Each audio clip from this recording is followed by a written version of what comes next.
what is even a slut? Like, where did that word come from? Who decided what a slut is?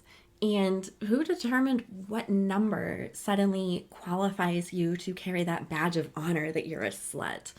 And more importantly, why does the number of people that you have slept with suddenly make you bad? Why? Like, having sex doesn't make you a bad person. You're either a good person or a bad person no matter what. That doesn't change anything, and yet somebody can hear a number and suddenly be like, oof, yeah, no, I don't want to be associated with you. Why? It's so silly to me how quickly your view on a person can change simply because they have slept with a certain amount of people. Welcome to Pretty and Kink, where I explore the awkward side of sexy, the sweet side of dirty, and the beauty in the mess of that thing that we call life. I'm Tera Vee, an adult content creator and awkward girl extraordinaire. I'm unafraid to talk about the things that make most people uncomfortable. So buckle up, let me be your safe word, and let's get weird. Hello, and welcome back to Pretty in Kink. Can you hear the smile on my face? Because I have a big, stupid smile on my face right now because I'm just so excited to be back and you guys are here and I just love you guys so much, and I'm never going to stop saying that. I just want to say thank you 1,000 times for all of your support, and I just want to squeeze you, hug you, and say thank you. And so, yeah, squeeze, hug, thank you. On to episode 4, where you're going to follow that same theme as last week with the word shame. Today, we're going to talk about slut shaming, and the way we came to this topic is actually thanks to you guys. You chose the topic for today. Last week on both of my Instagram pages, which I will link in the show notes, I put up a link where you could ask anonymous questions. I like the question button on Instagram, but I know who you are when you ask. With the anonymous option, I feel like it gives you guys a much safer space where you can feel safe to ask some stuff that might be embarrassing for you, or you're just scared to ask. Or maybe you just don't want me to know who the hell you are. So we did the anonymous questions. You guys came to me with some really cool questions. And before we move on, I do just want to take a moment truly to say thank you for feeling safe with me. And I know that sounds kind of cheesy, but some of the questions that you guys sent in, I know they were probably hard for you to type. And I know that if it wasn't anonymous, you probably wouldn't have even asked. So for you to feel safe enough to ask these questions, even anonymously, but still trusting me with them, truly, thank you. And this is just going to become a safer and safer place where we can ask more and more wild questions. I'm going to keep putting those question tabs up, so keep an eye out for those. And so, one of you had asked me if I have ever been slut shamed, and if so, how did I handle it? And I had to sit and really think about it, and I don't know that I have actually been slut shamed. I have been shamed for this life of mine where I share myself sexually online. I have definitely been shamed for that. And I'm not going to lie, I'm not going to pretend to be this strong, tough girl that I don't care what other people think, because I care way too much about what other people think. It's something I'm working on. And so when I have been shamed, it hurts. And I have a hard time bouncing back from it, quite honestly. As far as slut shaming, I really don't know, unless probably behind my back, honestly. I will say, because I like to be honest here, and like I discussed in the last episode, I was not the same person that I am today.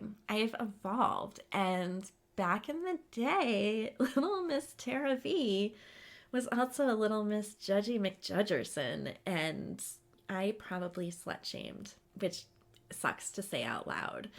I know that I judged people that slept with quote unquote a lot of people. I hope I never slut shamed somebody like openly into their face. I really hope I didn't, but I am sure via gossip and just via my judgy little thoughts, there was slut shaming occurring. And I'm so thankful that I have evolved and just seen more of life to understand how silly shaming people for anything is. And I just truly, truly think when we judge, when we shame, that is a reflection. We need to look at ourselves and figure out what within ourselves is feeling triggered and why. Because it's something inside of us. It's not technically that person in front of you. I think when we're shaming somebody with whatever it might be, ultimately it's just a reflection of something going on internally that we need to take a really hard look at. And I think most people are really afraid to do that work because like there's shit that we're hiding within ourselves that we don't want to admit because it's hard to admit, right? Like it's not easy for me to admit that I was a dick, right? Like, and that I was judging people. But if I don't look at it and I can't admit it, I can't work towards fixing it. And that's what judging is, you know, where there's something there that is triggering something within that we just can't handle. And so we deflect and it goes on to whoever we decide we're going to judge or shame. With slut shaming, I don't even understand the word slut, honestly. Like, who decides that the word slut is a bad word? And who decided what number makes you a slut? Like, what number do you have to reach to be able to walk around with that badge of honor of like, hi, I'm Tera Vee and I'm a slut? Who decides that? Because one person's 2 partners could be another person's 100 partners, and they could both be judged or they could both not be judged. There's people that believe in only having sex after marriage. So they might shame somebody that slept with someone before they got married and like, ew, they're a hoe. You don't know. Like, who gets to decide that number? Like, and why does it matter how many people we have slept with? And why should that then become something that makes us wrong and not right? How does that affect us in our everyday life? It's not like I'm smoking cigarettes and slowly killing my lungs, right? Like that's detrimental. That's like, please don't do that. We want you to stay alive. You know, it's not like I am eating horrible greasy food when I have clogged arteries and knowing it could potentially give me a heart attack. All right, please stop eating all of those fries and cheeseburgers because we want you to stay alive. Who cares how many dicks I sucked? Like, honestly, who cares? How does that change anything in my life? It doesn't, other than like I get to perfect my technique and I get thanked a lot. Otherwise, how does that affect my life? And why does that make me a bad person? What about that suddenly makes me bad? And the really interesting thing with slut shaming and any shaming in general, which I find very fascinating, is you could know me and you could adore me. You could just think like, God, that Tera, she's so awesome. She's such a good friend. She's so kind. She's helpful. She's whatever. And then you get triggered because you hear I have slept with X amount of people. And suddenly I'm a slut. And you can't look at me the same anymore because all you can see are all those people that I slept with. You look at me, that's what you see. You suddenly think that there's something wrong with me. Why? Because I'm still kind. I'm still nice. I'm still friendly. I'm still fun. Everything about me is the same, except you learned the number of people that I chose to be intimate with. Why do you suddenly decide I'm bad? It's fascinating to me. I used to be friends with an older couple when I was married, and I used to go to breakfast with them every single week. I adored these guys. Like, they were so far ahead of their time. They were hilarious. They were open-minded. They would make hilarious like sex jokes, right? Like, you felt safe with them and that you wouldn't be judged. So I continued to have breakfast with them on a regular basis after my divorce, into my dating. And one day at breakfast, something came up about porn and somebody that I had slept with that had videos. And they asked me, are you online? And I said, yes, I am. And their faces changed a little bit. We carried on with breakfast and everything felt okay. And then I never heard from them again, ever. Totally ghosted me because they discovered that I was on Pornhub. Suddenly, I wasn't okay to have breakfast with. And that sucks. Like, I have had people not want me to follow them on Instagram. I have had people that won't follow me on Instagram because what if their friends see that they liked the photo of somebody that does porn? Well, so what? Because most of us watch porn. We all have sex. Like, it's not like it's this like obscure activity, right?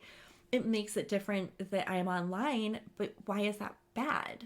Who decides that's bad? But with stuff like that hurts my feelings a lot. And it's hard for me to shake stuff like that off because it makes you feel like, what's wrong with me that I'm not good enough, that this person can stand by me even if they know this thing about me. I always am so flattered when I have somebody close to me that like likes a photo or comments on a photo. You know, somebody that I'm dating that's like, I don't care, I'm still gonna fucking follow you. Like, who cares? That's awesome. It's hard when there's other people you connect with that they're just like, you know, I like you, but I enjoy you, but. And it's that but that suddenly like you feel like you're doing something shameful or wrong because you're not even good enough for an Instagram follow, or you're not good enough to be introduced to the friends or the family, right? Like, you're a great novelty, but doesn't go anywhere from there because they're embarrassed. So it's hard. It's not slut shaming per se, but I'm still being shamed for something sexually. And it is hard to handle. I don't handle it well, honestly. I don't have an answer. You know, the answer is don't worry about what anybody else thinks about you. That's so easy to say, but come on. That's a hard lesson in life that very few people, I think, can truly brush off everything. It's hard, and I care far too much what people think about me, and I'm working on it. I'm getting better, I guess, kind of, as I say that. No, I'm not. I'm not. It still hurts. And I don't know how to make it not hurt. But it doesn't stop me from what I'm doing. And if anything, it's hard, but it weeds out the people in your life that you probably wouldn't have wanted sticking around anyways. Our words are so powerful and they can sit really deep, and it just sucks. It sucks, you know, but it hasn't changed the way I live my life. I'm still a slut, whatever a slut is. I enjoy my sex life, and I don't know why that makes me bad. I got married incredibly young. I got with my ex-husband when I was 19, and I divorced at 36. So I missed all of those fun years. I got out of that marriage. I took a little bit of time for myself, and then I said, let's go. And I chose to enjoy a lot of different experiences, and I still choose to. And that doesn't make me a bad person at all.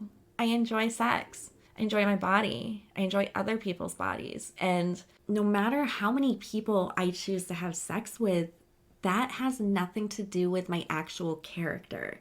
And that's all I'm concerned about with somebody is how do you treat others? How do you carry yourself through life? What are you doing that's good? What are you doing that's bad? That's how I'm going to judge you, not on how many people that you've gone to bed with. I don't care. We should all mind our own business with that and just carry on with more important things.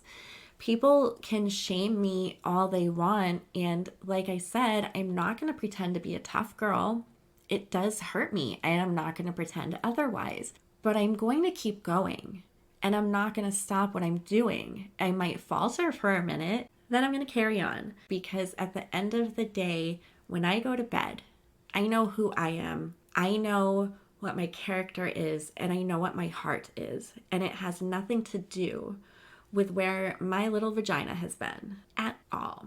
It has everything to do with the energy I've put out towards other people. That's all I have to worry about.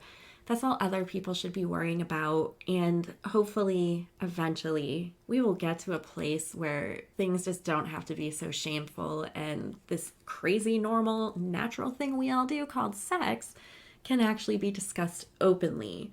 And until then, we're just going to keep talking about it here. So that wraps it up. We are done with another episode. As always, thank you.